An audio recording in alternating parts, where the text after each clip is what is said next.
Because your garbage disposal stink even after you clean it.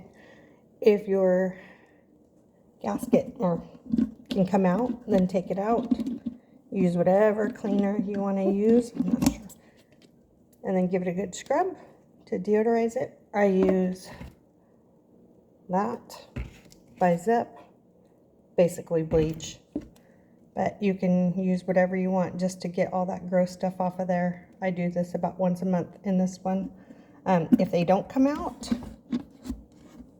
then what you do is you just take a brush and you put cleaner on it and you just get under there and you scrub it the best you can. And then rinse it. And that should help with the smell. Hope that helps.